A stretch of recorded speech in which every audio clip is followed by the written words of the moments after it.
இதற்கிடையே நம்முடன் இந்திய தொழில் முனைவோர் சங்கத்தை சார்ந்த ரகுநாதன் இணைப்பில் இருக்கிறார். வணக்கம் சார். இன்று தமிழ்நாடு அரசின் நிதிநிலை அறிக்கையில் வெளியிடப்பட்டிருக்கக்கூடிய தொழில் வளர்ச்சி சம்பந்தமான நிறைய அறிவிப்புகள் இருக்குது. இதை நீங்க எப்படி பார்க்குறீங்க? முக்கியமா சமூக நீதியை அடிப்படையாக வைத்து தொழில் முனைவோர் திட்டங்களும் அறிவிக்கப்பட்டிருக்கின்றது. இதையெல்லாம் நீங்க எப்படி பார்க்குறீங்க? முதல்ல நான் இந்த பட்ஜெட் வர்றதுக்கு முன்னாடி ரொம்ப எதிர்பார்ப்பை கம்மி பண்ணி வச்சுக்கிட்டேன். ஏன்னாக்க சட்டியில இருந்தா தானே அகப்பையில வரும். சட்டியில ரொம்ப இல்லாத பொழுது எப்படி நம்ம அனௌன்ஸ்மெண்ட் வரப்போகுது, திட்டங்களை எப்படி வகுக்க போறாங்க, ஒருவேளை ஒரு ரெகுலரா வரக்கூடிய ஒரு பட்ஜெட் மாதிரி இருக்குமோ அப்படின்ற மாதிரி நினைச்சிட்டேன். ஆனா பட்ஜெட் படிக்கும் பொழுது அதுல இருக்கிற ஈடுபாடுகளை உணர முடியுது. அதாவது என் கையில இருக்கக்கூடிய வருவாய் கம்மியாக இருந்தாலும் இந்தந்த திட்டங்களுக்கு, இந்தந்த தேவைகளுக்காக, இந்தந்த எதிர்காலத்திற்காக நான் இதை செய்ய வேண்டிய கட்டாயத்துல இருக்கேன் அப்படின்றத உணர முடியுது. பொதுவாகவே இந்த பட்ஜெட்ல நான் பார்த்தது அனைத்து தரப்பினரையும், அதாவது வயது வித்தியாசம் இல்லாமல், ஒரு 6 வயதிலிருந்து ஒரு 80 வயதுக்கு வரை உள்ளவர்களுடைய ஒவ்வொருத்தருடைய தேவைகளையும் அறிந்து பூர்த்தி செய்யப்பட்டிருக்கு. சமுதாயத்துல ஒரு நலிந்த இடத்துல இருக்கக்கூடிய வாழ்வாதாரத்தை எதிர்பார்த்து இருக்கவங்களுடைய தேவைகளை புரிந்து அவர்களுக்கு என்ன செய்ய வேண்டும் அப்படின்றத அனௌன்ஸ் பண்ணிட்டே வராங்க. அது ஸ்கூல் எஜுகேஷனா இருக்கலாம், அல்லது காலை உணவு திட்டமாக இருக்கலாம், அல்லது புதிதாக அனௌன்ஸ் பண்ணி இருக்கிற 1000 ரூபாய் கொடுப்பது குழந்தைங்களுக்குன்றது இருக்கலாம். ஏதோ ஒரு விதத்துல ஒவ்வொருத்தருடைய தேவைகளை பூர்த்தி பண்ணிக்கிட்டே வராங்க. குறிப்பாக 3ஆம் பாலினத்தவர்களுக்கு தேவையானதை அதிகமான அளவுல உணர்ந்து அதை செயல்படுத்திக்கிட்டு வந்திருக்காரு.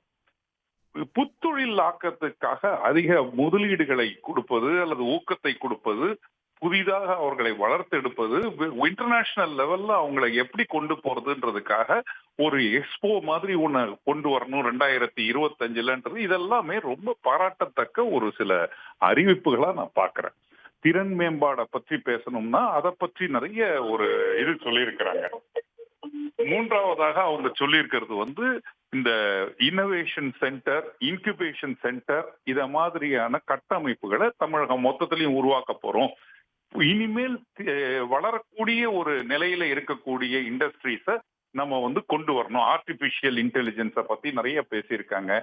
அந்த மாதிரியான தொழில்களை கொண்டு போவதை பற்றி நிறைய சொல்லியிருக்காங்க. ஆனா இதுல ஒரு சில இதுலதான் எனக்கு கொஞ்சம் வருத்தம் உண்டு. அதாவது இருக்கக்கூடிய சிறு குறு தொழில் நிறுவனங்களை பற்றிய அவர்களது தேவைகளுக்கு ஏற்ப சில அனௌன்ஸ்மெண்ட்ஸ் மிஸ் ஆயிருக்கு. இந்த அனௌன்ஸ்மெண்ட்ல நிறைய பேர் அவங்களுடைய கோரிக்கை என்ன வச்சிருந்தாங்க தங்கம் தென்னரசு கிட்ட நேரடியா அப்படின்ற பொழுது, இந்த மின் கட்டண உயர்வு, அதுல நிலையான கட்டணத்திலிருந்து ஒரு விலக்க கொடுங்க, எங்களால தொழில் நடத்துறதுக்கு கஷ்டப்படுறோம். அதுவும் குறிப்பாக இந்த எக்ஸ்போர்ட் பண்றவங்களுக்கு இப்ப இந்த ரெட் சீனுடைய கிரைசிஸ், கண்டெய்னருடைய விலையேற்றம், இதெல்லாமே அவங்கள தாக்கிட்டு வர்றதுனால ஒரு இமீடியட்டாக நம்ம அவர்களுக்கு ஏதாவது ஒரு விதத்துல அனௌன்ஸ்மெண்ட் பண்ணியிருந்தாக்க திருப்தி அடைஞ்சிருப்பாங்கன்றது என்னுடைய எதிர்பார்ப்பு. மற்றபடி சிறப்பான ஒரு பட்ஜெட், அழகாக பிரசன்ட் பண்ணப்பட்டது, கட்டமைக்கப்பட்டது, அனைத்து செக்டரையும் உருவாக்கியது, ஃபியூச்சரிஸ்டிக்காக இருந்தது, எந்த துறையும் விட்டு வைக்கவில்லை. வருங்காலத்திலே மெட்ரோ ரயில் திட்டத்திலிருந்து சாலை மேம்பாட்டு திட்டத்திலிருந்து எல்லா துறையிலும் எப்படி கொண்டு போகணுன்றத பத்தி அட்ரஸ் பண்ணியிருக்காங்க. இது ஒரு முதல் முயற்சி ஆஃப் தங்கம் தென்னரசு மாதிரியே தெரியல. மிக நல்ல முறையில அழகாக நேர்த்தியாக புனையப்பட்ட ஒரு பட்ஜெட்டாகத்தான் நான் பார்க்கிறேன். நல்ல மகிழ்ச்சியான ஒரு பட்ஜெட். இதுல குறைகளை மட்டும் நான் சொல்வதற்கு விருப்பம் இல்லை. ஆனாலும் சொல்ல வேண்டிய கட்டாயத்துல நாங்க இருக்கோம். இதெல்லாம் அவர் கவனித்திருக்க வேண்டும். பார்த்திருந்தால் இன்னும் அதிகமாக செயல்படுத்தி இருப்பார் என்பது நம்பிக்கை. செய்வார் என்று காத்திருக்க வேண்டியதுதான்.